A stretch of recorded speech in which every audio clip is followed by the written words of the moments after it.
I'll never forget the conversation I had with my father when I told him I was engaged. He pulled me aside, his expression serious, and said, "Lauren, are you really sure about marrying this man, Larry? I know you love him, but I don't think he's the right person for you." Confused, I asked, "Why are you saying this, Dad? He loves me and respects me. I don't care that he doesn't have as much money as we do." My father sighed, his voice soft but firm. "Lauren, you know I built my wealth from the ground up. I would never look down on someone just because they're not from the same financial background. But there's something about Larry that worries me. He's a bit of a shady character, and his mother is no better." I was taken aback. "What do you mean, Dad? I don't understand." He hesitated, then said, "Maybe it's just a father's instinct, but I don't believe this man truly loves you. Yes, he's affectionate, but I've heard him talk about how rich you are. I overheard him bragging to his friends, saying he had bagged the rich brat. And Linda, she just laughed and agreed with him." I felt a pang in my heart, trying to defend Larry. "You must be mistaken, Dad. Larry would never say those things about me, and Linda cares about me too. She would definitely scold him if he ever joked like that." But deep down, I wondered if there was some truth in my father's words. Sometimes I wish I had listened to him. At the time, I was just a naive girl in love, desperate to hold on to something after losing my mother 3 years before. My dad was ill, and I knew he didn't have much time left. I clung to Larry and Linda because they gave me a sense of purpose, a reason to keep going. My father had built a comfortable life for us through hard work and smart investments. I had a decent job and earned a moderate salary, so overall, we were doing well. Larry and Linda, on the other hand, didn't have as much. Larry made more money than I did, but he came from a modest background. His job didn't bring in the kind of money that could make someone rich, and I could tell that bothered him. He and Linda liked fancy and expensive things, and Larry often complained about not having enough money to buy them. I was always eager to help them out with the little allowance my father gave me. I even let Larry and Linda move into my house after we got married, but instead of being grateful, they seemed dissatisfied. They would say things like, "It's such a shame you live in a small house. Your dad lives in a mansion, so why did you buy such a tiny townhouse?" Looking back, I realize how much I overlooked because I wanted so badly to make things work. I ignored the little red flags and convinced myself that everything would be okay. But in the end, I wish I had trusted my father's instincts. I don't make a lot of money. Larry's dad lives in a mansion because he's wealthy, but I'm just a regular office worker with a modest salary. Buying this house was a real challenge for me, and I was only able to manage it because my dad helped with the down payment. Larry, however, wasn't impressed. He said, "Well, if your dad helped you out, he should have gotten you a better place. I'm sure your mom left him something to give you when you got older." I tried to explain, "I'm not entitled to anything, Linda. Whatever my mom left behind is my dad's now. She passed away suddenly, and there was no will. Honestly, I don't mind if I don't get anything. I'm content with the way things are." Linda scoffed, "That's a ridiculous thing to say, Lauren. I would have loved to inherit a lot of money. You know what? Your dad should trade houses with us. He lives alone, so he doesn't need all that space anyway, right, Larry?" Larry nodded in agreement, adding, "Yeah, Lauren, you should ask him." I felt a surge of protectiveness and responded firmly, "Absolutely not. That house belongs to my dad, and he deserves to live comfortably as long as he's alive." Linda then remarked, "Well, he won't be alive for long now that he's sick. We could wait and compromise for a few years and see what happens. Ultimately, everything will be yours after your dad passes. You'll have plenty of money to buy a big house and more." The way Linda and Larry were already making plans to spend my inheritance was deeply unsettling. It didn't help that they frequently urged me to ask my dad for more money. We weren't struggling financially. Larry and Linda just wanted the luxurious lifestyle they imagined, even though it wasn't within our reach. Honestly, I was growing tired of their behavior. However, the real drama unfolded after my father passed away. His battle with cancer ended sooner than I had expected, leaving me devastated. I was heartbroken, but Larry and Linda offered little support. Instead, they were more concerned about the date of the will reading and showed no interest in helping with the funeral arrangements. To make matters worse, they even refused to attend the funeral, saying that my dad was no one to them. At that moment, I was overwhelmed with grief and anger. My dad's warnings kept echoing in my mind, and I couldn't help but feel suspicious of Larry and Linda. I began to doubt their intentions, wondering if they had ever truly cared about me or if they were only interested in what they could gain. I was starting to worry that Larry and Linda were only interested in my inheritance. When it came time for the reading of the will, they weren't allowed to be present, and they were furious. Larry snapped, "Why on earth aren't we allowed to be there? This is absurd. Brian was my father-in-law." Linda chimed in, equally outraged, "Yes, this is ridiculous. We're family, and we have every right to know what Brian left behind. At the very least, my son should be allowed to be there."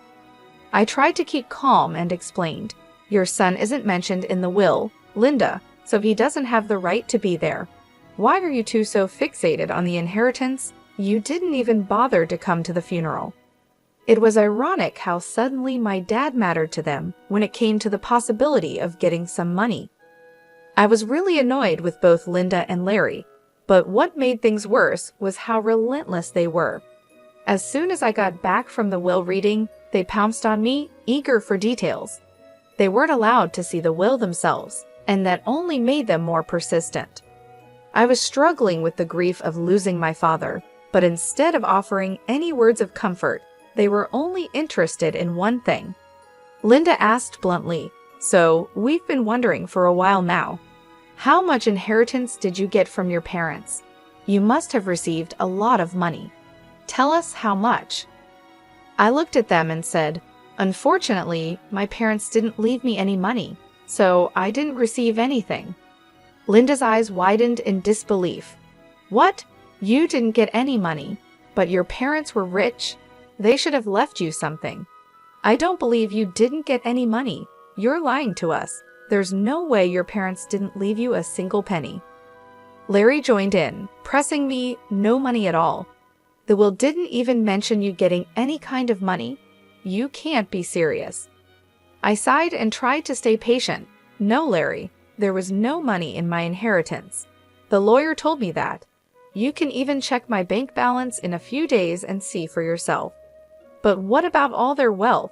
Linda asked, her voice edged with frustration. "You're their only child. Who's going to get everything they had?" I shook my head and said, "I don't know about that, Linda. The lawyer just told me I didn't get any money, and honestly, that's okay with me. It was my parents' money, and it's up to them who they chose to leave it to." Linda looked furious and blurted out, "That's ridiculous. You need to fight for that money. It should be yours." "There is no money, Larry," I repeated firmly. They didn't have much left in the end, and whatever was left, they gave to charity. They had been planning this for a while. Larry and Linda looked completely taken aback, anger simmering just below the surface. I couldn't understand why they were so upset. I almost gave in and told them everything, but something held me back. There was a growing doubt in my mind that my husband and mother-in-law were up to something that wasn't in my best interest. I decided to wait and see how they would react, but they didn't let up. Larry and Linda kept pressuring me for more information, as if they didn't believe what I had told them. The more they pushed, the more uneasy I felt, sensing that there was more to their behavior than just disappointment over the inheritance. I decided enough was enough. I told them firmly that I didn't get any money, and even offered to show them my bank account in a few days. A month passed and nothing showed up. During this time, Larry became more distant and stopped being affectionate. He was always checking my account, and constantly hounding me for information about my inheritance. It became clear where this was heading. Finally, one day, I decided to put an end to it. I showed them my bank statements and said, "See, I told you that I didn't receive anything. I'm not hiding any secret inheritance money from you. Do you believe me now?" Larry looked at the statements and said, "Wow, our years of hard work just went down the drain then. So her parents weren't rich, and she didn't even get $3,500 in the will. This is ridiculous. I can't believe this." Linda echoed his sentiment. "I can't believe this either, Larry. I stayed in this marriage for nothing. I married Lauren for nothing. It was all a waste of time." Feeling hurt and confused, I asked, "What the hell does that mean, Larry? Why are you talking like this?" Linda answered for him. "Why do you think he's saying these things, Lauren? Who the hell would marry you without thinking about the money? My son simply married you so that we could rely on your inheritance. Now I see that you didn't even get a penny. I can't believe I wasted 3 freaking years on a useless girl like you. I could have done so much better." I was stunned to hear them speak that way about me. I finally realized that Larry married me for money. My parents were right about him, and his mom, they were gold diggers. I was so done with my husband and mother-in-law. I was breaking inside, but what they said next turned me to stone. Linda looked at Larry solemnly and said, "What's done is done, Larry. But now it's time for you to divorce Lauren. There is no reason for you to stay with her anymore. You will have time to find a new rich wife. This time, we will make sure she actually has some money to her name." I was in disbelief. "Are you freaking kidding me, Linda? You're asking Larry to divorce me over money. Larry, are you going to listen to her?" Larry didn't hesitate. "Of course, I would listen to her, Lauren. I married you so that my mom and I could have a comfortable life. We grew up poor, and I didn't even go to college. I had no way of earning a lot of money." I was horrified. "So you pretended to love me and tricked me into marrying you. You thought my parents would give me lots of money." Larry nodded, and I felt my heart shatter. "Yes, Lauren. I thought your parents would leave you a lot of money, but now I see that they didn't. It was all for nothing." With those words, everything became clear. My parents were right all along. Larry and Linda were only interested in my inheritance, and now that it was gone, they had no use for me. I knew I had to leave them and start a new life, free from their greed and deception. I was willing to share everything with Larry, believing that our marriage was built on love and trust. But when he spoke, I realized how wrong I was. "Yes, that's what I thought too," he said coldly. "It was the only way I could give my mom the life she always wanted. But now I see that my efforts were pointless. Mom's right, I need to divorce you and keep looking." His words hit me like a ton of bricks. The casual, almost indifferent way he talked about ending our marriage made me question my own sanity. How could he be so detached, so unfeeling? Linda and Larry continued to voice their frustration, complaining about the marriage and about me, but I stopped listening. I was too overwhelmed, too lost in my thoughts, trying to process what they had just said. Their complete lack of emotion and Larry's sudden change in behavior were both heartbreaking and infuriating. At first, I felt a wave of anger rise up inside me. I wanted to scream, to throw things, to let out all the pain and frustration that had been building up. But instead, I took a deep breath and remained calm. "Okay then, Larry," I said quietly. "If a divorce is what you want, you'll get it. I've never been one to refuse your demands, so I might as well give in to this one as a last favor." Linda, sensing an opportunity, quickly added, "So you'll agree to a mutual divorce? It'll save us both a lot of money.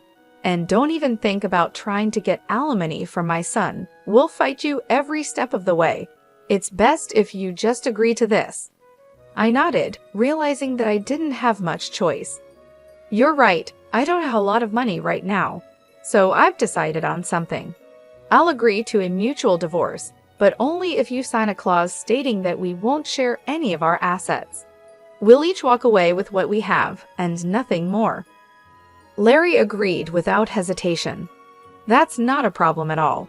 You don't have much, and neither do I at the moment.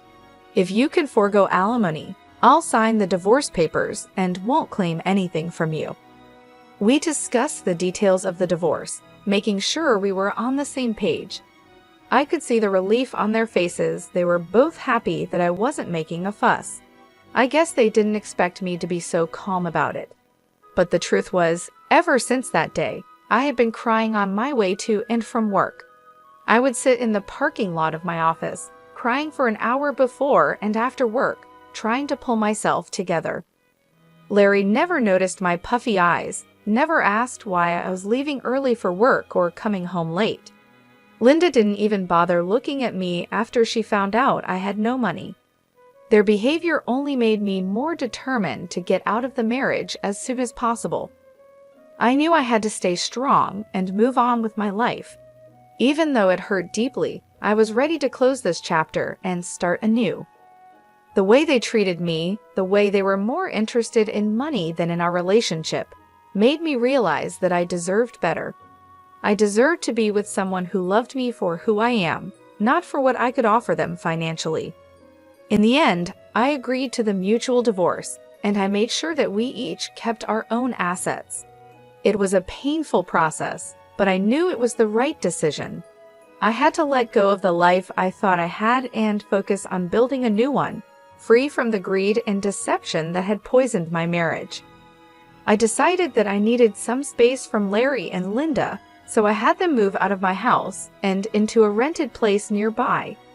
They settled in quickly, and while we waited for the divorce to be finalized, Larry kept his word and didn't demand a share of my house. I also didn't ask for any alimony. In his eyes, it was a fair deal, but I had no idea how much I had underestimated the situation. The truth of it all came to light on the day our divorce was finalized.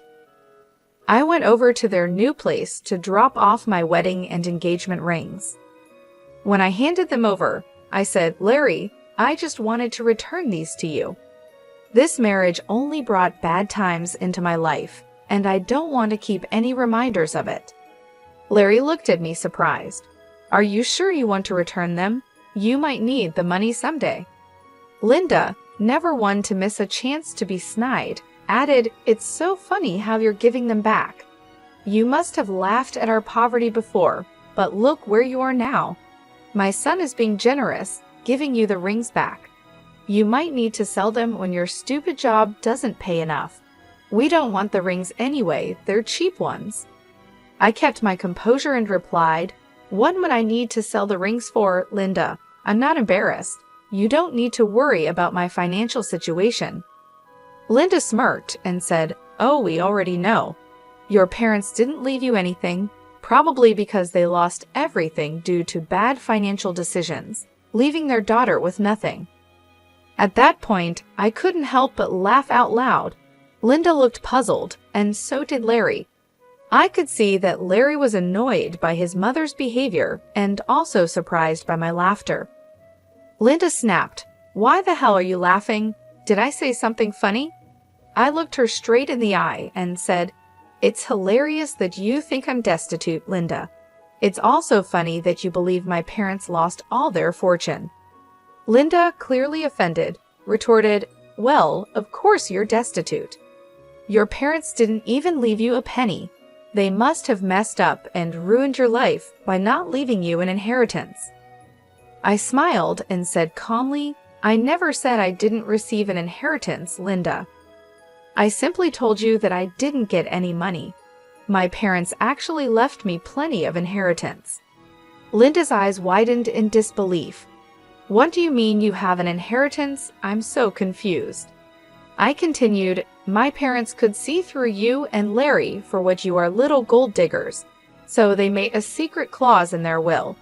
It stated that I wouldn't receive any monetary inheritance right away. Instead, I was given something much more valuable."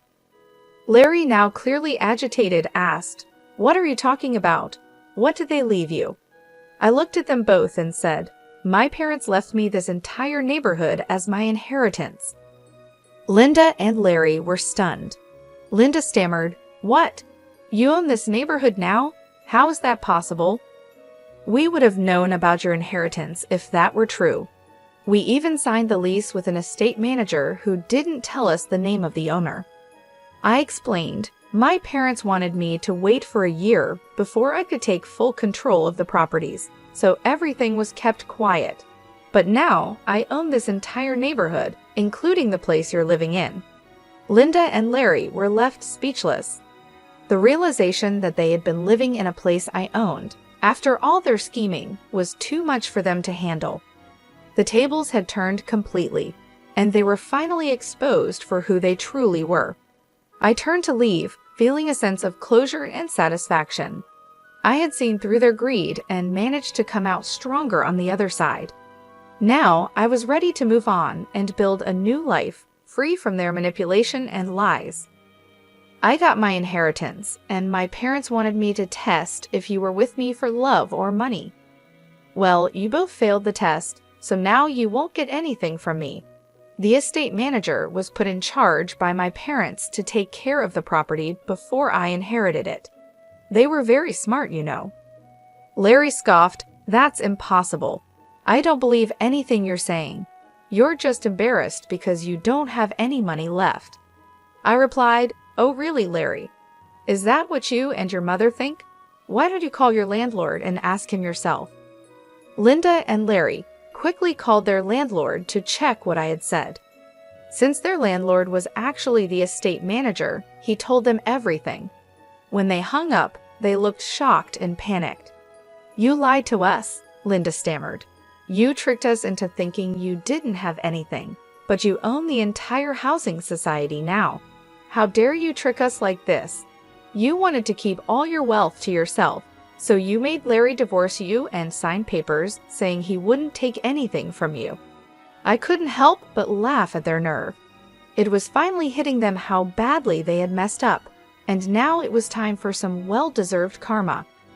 I said, "It's funny you're accusing me of being dishonest. Larry, you tricked me into marrying you by pretending you loved me. And Linda, you helped him with this plan, and even told him to divorce me. If anyone here was scamming, it was the two of you. As for my inheritance, you asked how much money I got, and I answered truthfully. This was all a misunderstanding on your part." Linda tried to reason with me. "What's done is in the past. Why don't we try again? We did spend 5 years together, and it would be a shame to throw it all away." I shook my head and said, "So now you want me back in your life? Funny how you were so eager to start fresh with a new girl. I hear you're already seeing someone rich. Don't worry, I'll let her know what a snake you are, Larry." Larry and Linda started begging me not to ruin his new relationship.